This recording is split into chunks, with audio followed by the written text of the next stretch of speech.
The first scream was swallowed by Christmas music. It was December 23rd, just after sunset, when the lights over the city square flickered on, warm gold against the cold blue night.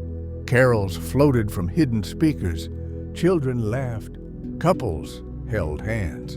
And somewhere between the smell of roasted chestnuts and spiced wine, a young woman named Mara Ionescu realized no one was coming to save her. Mara was 22, a temporary vendor, invisible by design. She worked a wooden stall at the edge of the Christmas market. Selling handmade candles, she poured herself in a borrowed apartment. No brand, no license big enough to matter, just enough paperwork to stay out of trouble. At least, that's what she believed. Across the square stood Victor Hale, the man everyone knew. Wealthy developer, city donor, chairman of the Winter Festival Committee, the man whose name appeared on banners and press releases, the man who decided who belonged in the market and who didn't. Victor hated Mara's stall. He said it cluttered the aesthetic, said her candles weren't premium, said rules were rules. The warnings came quietly at first, then louder, then personal. "You should be grateful to be here," he told her once, smiling for a camera nearby. "Some of us earned our place." Mara didn't argue. She couldn't afford to. On the night she vanished, sales were good. Families lingered. Snow began to fall. Mara texted her sister, "Almost done. One more hour." She never sent another message. Witnesses later said a black utility van rolled slowly behind the stalls. Around 8:41 p.m., no sirens, no rush. Just another vehicle in a crowded holiday market. A man in a reflective vest asked Mara to step outside her booth, something about a safety inspection. He spoke calmly, officially. She hesitated. Then she stepped out. That was the moment the music swelled. The van door opened. Hands grabbed her arms.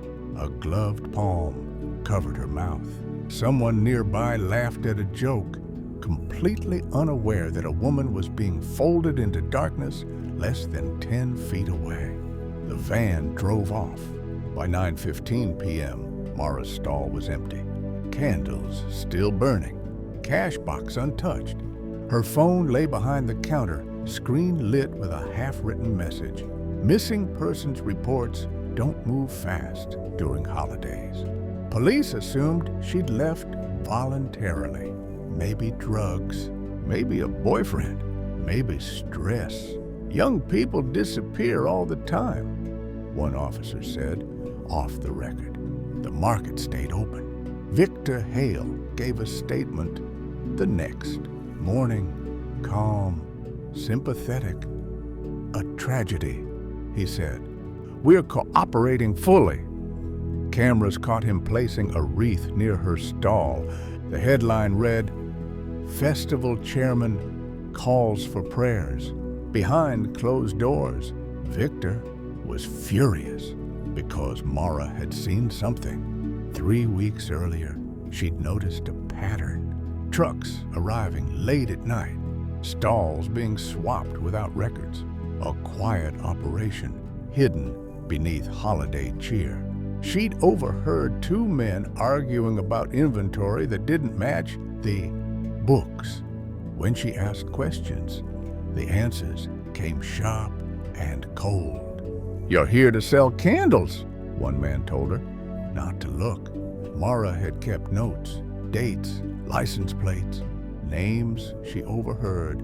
She didn't know what it meant, only that it involved Victor's company and off-the-book shipments using festival permits as cover. She was planning to go to the press after Christmas. She never got the chance.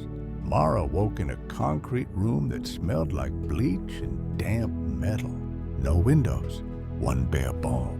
Her wrists zip-tied to a chair. Every minute felt deliberate. measured. A man entered, middle-aged, clean shoes, not rushed. "You made things complicated," he said. Morris didn't scream. She had learned something growing up poor. Noise doesn't always help. Days passed, or hours. She wasn't sure. She was fed just enough. Asked the same questions. Who did she talk to? What did she write down? Did she copy it? She told them nothing because she had already sent the notes. On December 24th at 2:03 a.m., an anonymous email landed in the inbox of a junior investigative reporter named Lena Park. Subject line, Christmas Market.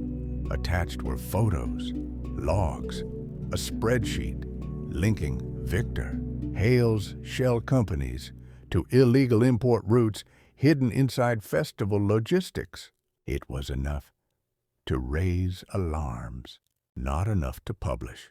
Yet, Lena tried to call the sender. No answer. By Christmas morning, rumors spread. Police quietly searched storage facilities. The market was closed due to safety concerns. Victor Hale canceled his holiday appearance. His name vanished from banners overnight. Then, at 6:17 p.m., a patrol unit responding to a noise complaint near an abandoned warehouse found a locked door that hadn't been on the blueprints. Inside, they found Mara, alive, bruised, dehydrated, but alive. The story exploded. Victor Hale was arrested. 2 days. Later on, charges unrelated to the kidnapping, financial crimes, regulatory violations, the kind that stick. He denied everything. His lawyers called Mara a confused vendor seeking attention. Online trolls followed suit. But the public had turned because the irony was impossible to ignore. The man who built his empire on Christmas magic had used it as camouflage. Mara survived. Victor fell. Justice, it seemed, had been served. Or so everyone thought. Because 3 weeks after the arrest, Lena Park received another email. No subject line, just 4 words. "You saved the wrong girl." Attached was a photo taken inside the warehouse. It wasn't Mara, and written on the wall behind the chair, carved deep into concrete, was a message no one had noticed before. His email arrived at 3:12 a.m. when Lena Park was no longer pretending to sleep. She stared at the 4 words again. "You saved the wrong girl." Journalists learn early that threats often hide behind bravado. But this wasn't a threat. It was a correction. Lena enlarged the photo. Concrete walls, rust stains, a chair bolted to the floor, and behind it, barely visible beneath grime and shadow, a second set of initials carved into the wall, smaller, older.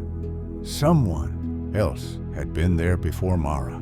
Lena's stomach tightened. At the hospital, Mara was healing in public view. Interviews, sympathy, candlelight vigils. She told her story carefully, sticking to facts she could survive repeating. But when Lena asked her one question, "Did you ever hear another voice in that place?" Mara went silent. "I thought I imagined it," she finally said. "Someone crying, weak, like they'd been there longer." Police dismissed it as trauma. Victor Hale was already the villain they needed. His financial crimes widened daily. Accounts frozen. Property seized. The city congratulated itself. Case closed. But Lena couldn't let go of the warehouse. Permits showed it had been inspected twice in the last year. Both times signed off by the same private security firm Victor used for festival logistics, the same firm that provided guards in reflective vests, the same firm that reported directly to a man named Elias Crow. Crow was Victor's fixer, quiet, efficient, never photographed. Lena dug deeper and found something colder than corruption, a pattern. Over 5 years, 3 women connected to the Christmas market had vanished briefly, then resurfaced weeks later with no charges filed and no memories they could clearly explain. Vendors, cleaners, temporary staff, all invisible, all poor, all ignored. Mara had survived because she had sent evidence. The others had survived because they had nothing to offer, or so it seemed. On January the 14th, a body was found in a river 30 miles outside the city. No ID, no fingerprints. The news barely noticed, but Lena did. The autopsy mentioned old ligature marks on the wrists, healed fractures, long-term confinement. This wasn't the wrong girl. This was the first one. Lena sent a message to Mara, asking if she would meet off record. Mara hesitated, then agreed, on one condition: no police, no recording. They met in a church basement that smelled like dust and candle wax. I didn't tell them everything, Mara said, hands shaking, because they stopped asking. She explained that during her captivity, the man with clean shoes had made a mistake. He had called someone by name. Elias, he'd said, annoyed. She's tougher than the others. The others. Mara had realized then that Victor Hale wasn't the architect. He was the shield. The real power sat behind the scenes, choosing who disappeared and who came back, broken enough to stay quiet. Victor handled money. Elias handled people. 2 days later, Victor Hale attempted suicide in his holding cell. He survived, barely. When questioned afterward, he asked for Lena Park by name. They met under supervision. Victor looked smaller now, pale, afraid. I thought I was buying protection, he whispered. I didn't know the cost. He told her about the shipments, the laundering, the favors exchanged, and finally, the truth he'd avoided for years. Elias Crow didn't just clean up problems, he created them.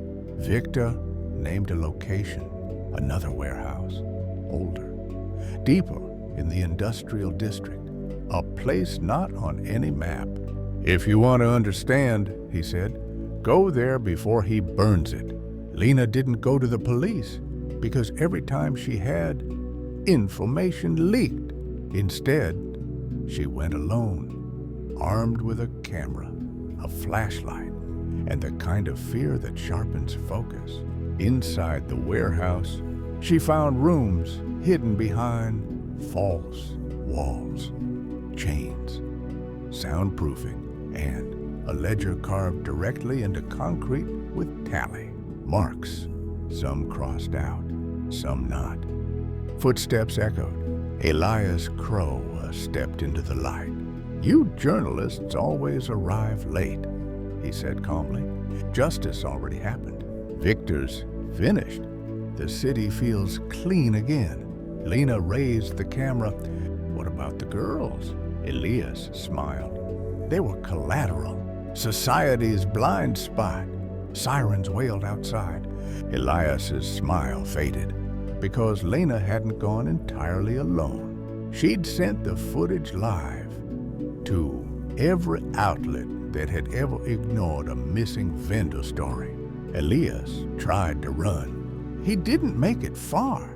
By morning, his name was everywhere.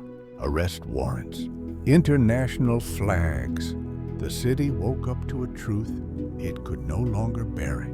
Justice had shifted.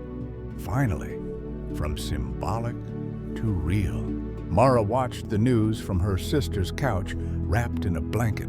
She should have felt safe, victorious, but she didn't, because justice doesn't resurrect the erased, and because some power structures don't die quietly.